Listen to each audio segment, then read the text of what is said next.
1 minute में पूरी खबर, पूरा विश्लेषण।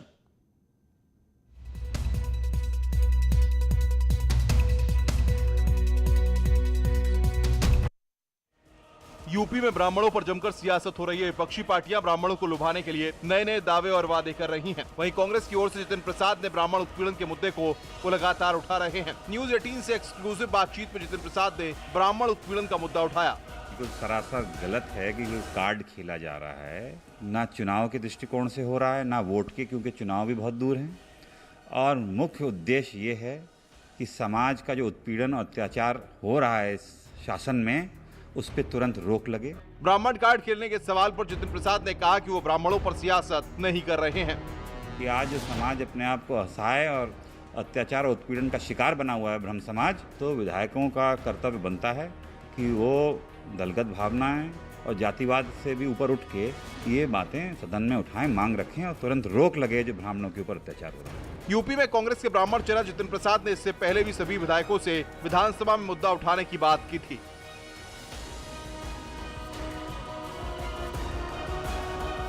बलरामपुर में विधवा महिला के घर कुछ लोगों के हमले का वीडियो वायरल हो रहा है। वीडियो में साफ सुनाई दे रहा है कि महिला और पुरुष पीड़िता को भद्दी भद्दी गालियां दे रहे हैं और उसका दरवाजा तोड़ने की कोशिश कर रहे हैं। इस दबंगई की शिकायत विधवा महिला ने एसपी से की, जिसके बाद दबंगों के खिलाफ मामला दर्ज हो सका। मारपीट कर रहे हैं क्योंकि मुझे रहने नहीं देना चाह रहे हैं। उनको जमीन मिल गया तो वो हमारे ऊपर हमला कर रहे हैं। वो मुझे यहाँ नहीं रहने देना चाह रहे हैं। कह रहे जहाँ से आई हो वहीं जाओ, तुम्हारा कोई हक ही नहीं है। और उसके बाद उन लोगों ने जो पीड़ित पक्ष था उसको डराना धमकाना शुरू किया। तो हम लोगों के पास जब इस बात की जानकारी मिली तो उन लोगों के खिलाफ FIR लिखी हम लोगों ने। पूरा मामला संपत्ति विवाद का है। विधवा महिला के ससुर ने गांव के ही कुछ लोगों पर अपनी संपत्ति बेच दी, जिसके बाद पीड़ित महिला ने कोर्ट में जमीन पर आपत्ति दर्ज करा दी, जिससे बैनामा रुक गया। इसी बात के बलाल में गांव के दबंग ने विधवा को धमकाने की कोशिश की, लेकिन नाकाम रहा। मेरठ में नकली किताबें छापने वाले रैकेट को पकड़ा गया है। NCERT की नकली किताबें छापने वाले रैकेट का पर्दाफाश किया गया। बताया जा रहा है कि इनके तार यूपी, हरियाणा, उत्तराखंड, दिल्ली तक फैले हुए हैं। कई राज्यों में नकली किताबों की बड़ी सप्लाई हो रही थी। 35 करोड़ से ज्यादा की किताबें और मशीनें बरामद की गई हैं। मामले में 1 दर्जन से ज्यादा लोग हिरासत में लिए गए हैं। मेरठ में NCERT की नकली किताबें छापने का बड़ा रैकेट का खुलासा मेरठ पुलिस और STF की टीम ने किया है। STF ने 3 जगहों पर मेरठ में रेड की है, जहां से करीब 35 करोड़ की किताबें और मशीनरी बरामद हुई है। ये एक बड़ा रैकेट था। यूपी, उत्तराखंड, हरियाणा और दिल्ली में इन किताबों की सप्लाई थी। फैक्ट्री, गोदाम समेत कई स्थानों पर छापा मारा गया है। पुलिस ने फैक्ट्री और गोदाम को सील कर दिया है। मेरठ के थाना प्रतापपुर क्षेत्र में STF ने बड़ी कार्रवाई अंजाम दी है। प्रयागराज में आज एक बड़ा हादसा हो गया। यहाँ मिट्टी का टीला ढहने से 6 मजदूर दब गए। स्थानीय लोगों ने तुरंत हादसे की जानकारी पुलिस को दी। पुलिस मौके पर पहुंची, रेस्क्यू ऑपरेशन चलाया गया। सभी घायलों को अस्पताल में भर्ती कराया गया, जहां एक मजदूर ने इलाज के दौरान अपना दम तोड़ दिया, जबकि 5 मजदूरों का इलाज अभी भी चल रहा है। दरअसल घुरपुर थाना क्षेत्र के इरादतगंज फ्लाईओवर पर 30 फुट रोड की मरम्मत का काम चल रहा था। इसी दौरान अचानक मिट्टी का टीला मजदूरों के ऊपर गिर गया और वहां काम कर रहे सभी मजदूर नीचे दब गए।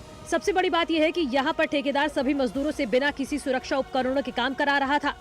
ऐसे में सवाल उठता है कि एक मजदूर की जान का कौन जिम्मेदार है। अगर मजदूरों के पास सुरक्षा उपकरण होते तो शायद उस मजदूर की जान बच सकती थी। पुलिस की सख्ती के बावजूद कुछ अपराधी बेखौफ नजर आ रहे हैं। हापुड़ में हिस्ट्री शीटर बदमाश का सड़क पर आतंक देखने को मिला। धड़ल्ले से चाकू लहराते बदमाश का वीडियो वायरल हो रहा है। इस बदमाश का नाम सन्नाटा बताया जा रहा है। ये बदमाश चाकू से लोगों को डरा रहा है, साथ ही अपने साथियों के साथ मिलकर वो गांव के लोगों की पिटाई भी कर रहा है।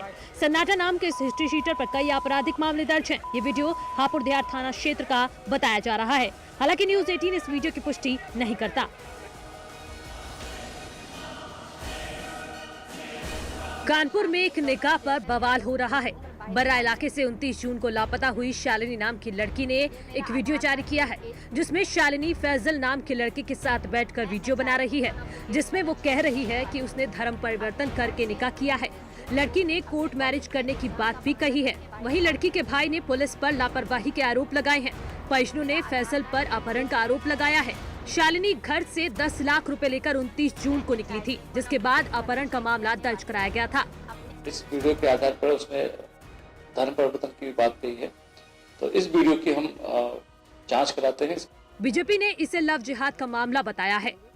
अगर ये लव था तो धर्म बदलना, शालिनी यादव को नाम बदलना पड़े, उसके बाद निकाह करना पड़े, तो इसलिए सवाल उठ रहा है कि लव नहीं है, लव जिहाद तो नहीं है। सवाल उठ रहे हैं कि अगर ये प्यार था तो शालिनी को धर्म परिवर्तन की जरूरत क्यों पड़ी। आज कन्नौज और महोबा में डबल मर्डर से सनसनी फैल गई। कन्नौज में एक युवक ने अपनी सास और पत्नी की हत्या कर दी और दोनों को 25 फीट ऊंचे छत से फेंक दिया। हत्या के बाद कोतवाली पहुंचकर आरोपी ने खुद को पुलिस के हवाले भी कर दिया। पुलिस के मुताबिक युवक घरेलू कलह से परेशान था और इसका कहना है कि रात में हसिया से विवाद के बाद इसने हसिया चलाया अपनी सास पे और फिर उसको बचाने के लिए पत्नी आई तो उस पर भी चलाया। और 2 मंजिला मकान है तो उसकी छत में जिस पे कोई रेलिंग नहीं है वहाँ से उसने झगड़े के दौरान धक्का दे दिया जिससे कि वो नीचे गिर गए और उनकी मृत्यु हो गई है। वहीं महोबा में श्रीनगर थाना क्षेत्र में अवैध संबंधों की वजह से अवैध दंपति की धारदार हथियार से हत्या कर दी गई। पुलिस के मुताबिक ससुर गंगाधर ने अपनी बहू अनीता को देवर के साथ आपत्तिजनक हालत में पकड़ लिया था। गंगाधर ने इसका विरोध भी किया था। इसी से नाराज दिलीप ने साथियों के साथ मिलकर गंगाधर और उसकी पत्नी की गला रेतकर हत्या कर दी। फिलहाल पुलिस आरोपियों की तलाश में जुटी हुई है। नोएडा के सेक्टर 19 से लापता हुई बुजुर्ग महिला कल्पिता नाथ का शव एक हफ्ते बाद घर के पास के एक नाले में मिला। पुलिस के मुताबिक महिला काफी समय से डिप्रेशन में थी। महिला की एक बेटी अमेरिका में रहती है जबकि दूसरी बेटी गुरुग्राम में नौकरी करती है। 13 अगस्त की सुबह महिला बिना कुछ बताए घर से चली गई थी। जब काफी तलाश के बाद भी कोई सुराग नहीं लगा तो उनके पति ने सेक्टर 20 थाने में गुमशुदगी की रिपोर्ट दर्ज कराई थी। सीसीटीवी कैमरे की फुटेज खंगाली गई तो महिला घर से करीब 1 किलोमीटर दूर नाले के पास जाती हुई दिखाई दी थी। नाले के पास जहाँ लास्ट देखी गई थी उसी नाले के पास उनकी डेड बॉडी मिली है। हम लोग उसमें छानबीन कर रहे हैं। शरीर पे कोई बाहरी चोट का कोई निशान नहीं है। पुलिस सारे एंगल से जांच कर रही है। इससे पहले सेक्टर 15 में एक सीनियर सिटीजन महिला की हत्या कर दी गई थी। पश्चिमी यूपी का कुख्यात बदमाश अनुज बरखा ने बड़ौद पुलिस को चकमा देकर कोर्ट में सरेंडर कर दिया। बरखा पर हत्या, रंगदारी और गैंगस्टर की धाराओं में 30 केस दर्ज हैं। बदमाश अनुज बरखा उधन करनावल गैंग का शूटर है। इस शातिर की तलाश पुलिस लंबे समय से कर रही थी। बागपत का टॉप 10 का एक अपराधी था अनुज बरखा, जो कि थाना बड़ौद से धारा 307 आईपीसी में वांछित चल रहा था। पुलिस लगातार इसके घर पर दबिश दे रही थी। ये इसके ऊपर कई मुकदमे पंजीकृत हैं जैसे कि हत्या और गैंगस्टर आदि गंभीर धाराओं में कई मुकदमे पंजीकृत हैं। पुलिस के डर के कारण इसने आज न्यायालय में आत्मसमर्पण किया है, ऐसा ज्ञात हुआ है। इंस्पेक्टर बड़ौद को निर्देशित किया गया है कि सीबीआई पुलिस कस्टडी रिमांड लेकर के इसके विरुद्ध आवश्यक वैधानिक कार्रवाई सुनिश्चित करें। बड़ौद के बाजितपुर गांव के रहने वाला बदमाश की पत्नी ग्राम प्रधान और भाभी ब्लॉक प्रमुख हैं। चुनावी रंजिश को लेकर बदमाश के ऊपर हत्या के भी केस दर्ज हैं। हालांकि पुलिस ने बरखा को अपने कब्जे में ले लिया है, लेकिन पुलिस की पहुंच से पहले ही वो कोर्ट में सरेंडर कर दिया। ये बड़ा सवाल है। योगी सरकार की अपराध के प्रति जीरो टॉलरेंस की नीति से अपराधियों में हड़कंप मचा हुआ है। मुरादाबाद में पकड़े गए तेलंगाना के मोस्ट वांटेड अपराधी मोहम्मद अशफाक का एक वीडियो सामने आया है जिसमें वो कह रहा है कि गलती से उसने यूपी की सीमा में अपहरण की वारदात को अंजाम दिया। वीडियो में वो कह रहा है कि यूपी पुलिस किसी को छोड़ती नहीं है। तभी तो बच्चा छोड़ दिया मैंने बोला उसको पहले से कि पुलिस तक जाएंगे तो पकड़ा जाऊंगा पक्का, कोई चांस नहीं छूटने का। लेकिन उसने बोला कि पुलिस तक बात नहीं जाएगी तभी ले गया, वरना मैं ले ही नहीं जाता सर यूपी से बात सर, क्योंकि यूपी पुलिस छोड़ती नहीं है सर, नहीं छोड़ती है। सुना आपने कैसे सरकार की जीरो टॉलरेंस पॉलिसी और खाकी का खौफ अपराधियों को रोने पर मजबूर कर रहा है।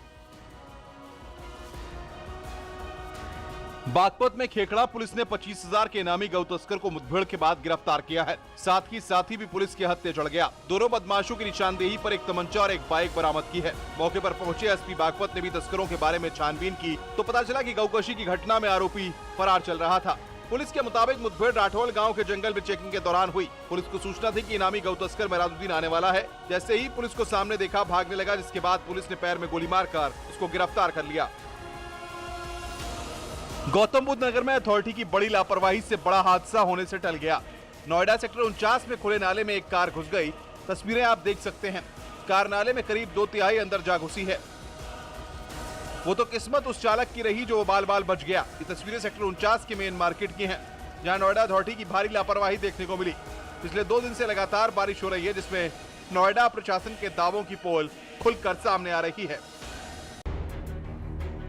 लखनऊ में जिला पंचायत सदस्य की बेटी पर फायरिंग हुई, जिसमें 22 साल के शिवम अवस्थी के कंधे में गोली लग गई, जिसके बाद उसे ट्रॉमा सेंटर में भर्ती कराया गया।